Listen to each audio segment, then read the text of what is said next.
했다, 그냥 감소했다가 중요한 것이 아니라 증가하다가 증가율이 더 높아지진 않았는지, 급격한 증가로 변화하진 않았는지, 감소하다가 감소 추세가 둔화되진 않았는지 등등의 요인들을 우리가 함께 확인해 줘야 한다는 겁니다. 그래서 그저 증가 감소의 경향 여부만이 아니라, 경향의 증가 감소 여부만이 아니라 증가율의 변화, 감소율의 변화와 같은 기울기의 변화를 함께 고민할 수 있을 때 더 명확한 도표 해석에 도달할 수 있습니다. 팁 세 번째를 보시죠. 이게 정말 중요합니다. 아까도 계속 언급했던 것이지만요. 상관관계와 인과관계는 다릅니다. 왜냐하면 상관관계를 우리가 자칫 인과관계로 단정하게 되면 두 가지의 오류 가능성이 있습니다. 첫 번째는 역인과관계의 오류 가능성이 있습니다. 즉, 우리가 인과관계라고 하는 것은 두 가지의 변수 중 하나를 원인으로 그리고 하나를 결과로 지목해야 합니다. 그러나 이렇게 이 결과가 이 원인 때문에 초래되었다라고 하지만 실제로는 반대일 수도 있기 때문입니다. 그렇죠? 그래서 여러분들이 먼저 역인과관계가 아닌지를 따져보는 게 필요합니다. 대개 결과는 조사에 의해서 나타난 수치라고 한다면 원인이 되는 것은 어때요? 인간이 행한 어떤 행위 내지는 정책, 이러한 것들의 내용일 가능성이 높습니다. 그래서 그 구체적인 현상의 내용을 살펴서 그것이 원인인지 결과인지를 정확하게 확인해야만 역인과관계의 오류를 범하지 않을 수 있습니다.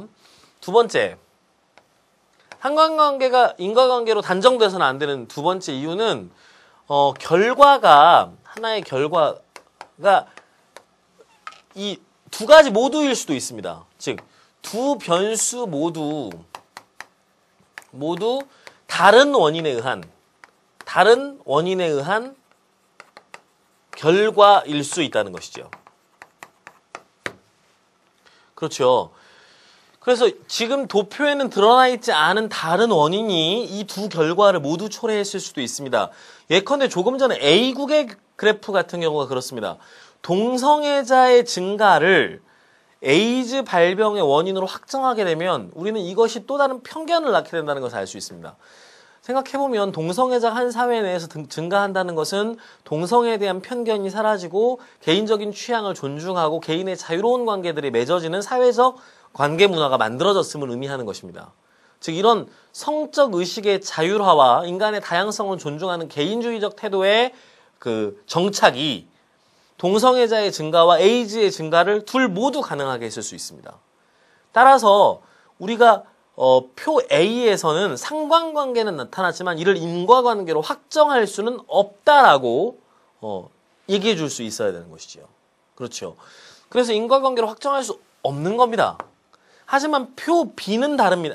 표 B가 아니라 국가 B는 다릅니다. 국가 B는 어떻습니까? 그렇죠. 국가 B의 경우에는 어때요?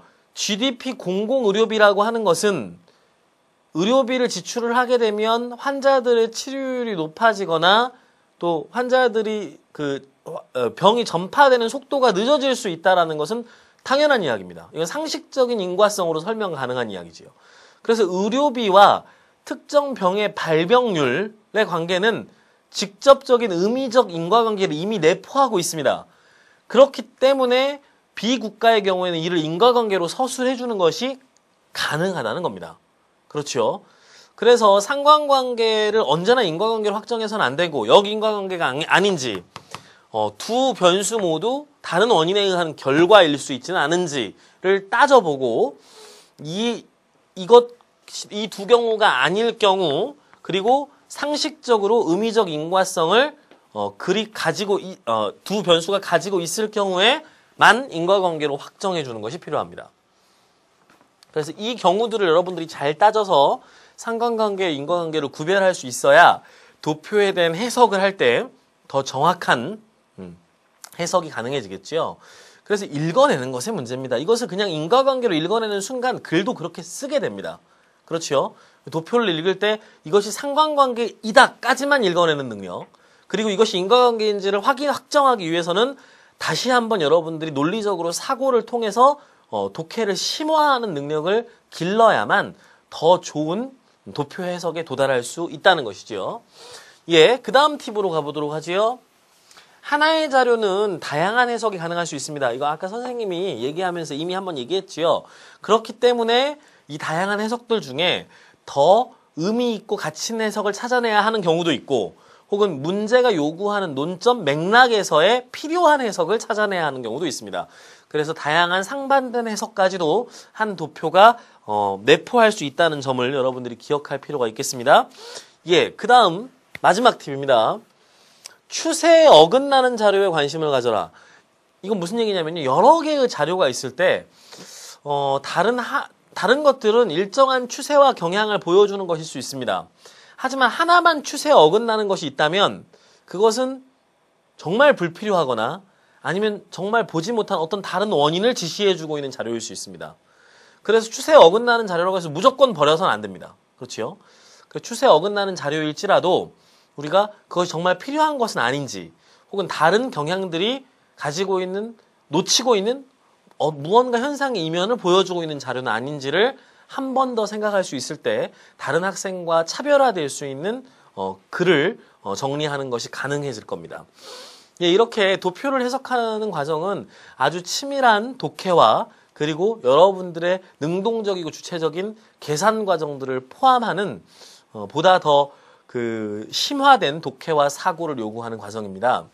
그래서 도표를 그냥 멍하니 보고만 있지 말고 여러분들이 거기에 직접 계산도 하고 다른 도표들과의 관계들을 개념화하면서 충실하게 읽어낼 수 있을 때 더 좋은 글을 쓸 수 있고 또 더 좋은 논술 독해에 이를 수 있다는 점을 여러분들이 꼭 기억했으면 좋겠습니다. 예, 오늘 강의는 여기서 마무리하는 것으로 하고요. 이제 다음 시간에는 이제 고전 독해로 넘어가겠습니다. 우리가 지금까지 유형별 독해와 독해 포인트 과정들을 통해서 독해 요소들을 여러 가지 살펴왔다면 이제는 고전 제시문, 어려운 제시문들로 들어가서 그 제시문들이 어떤 의미들을 가지고 있는지를 느끼고 이해하고 공감하면서 사고의 폭과 여러분들이 감당할 수 있는 주제의 폭을 넓혀가는 강의로 들어가게 될 것입니다. 다음 주 강의의 자료에 올라와 있는 제시문들 그리고 문제들 꼭 확인해보고 강의 들으러 오시기 부탁드리겠습니다. 수고 많으셨습니다. 다음 시간에 뵙겠습니다.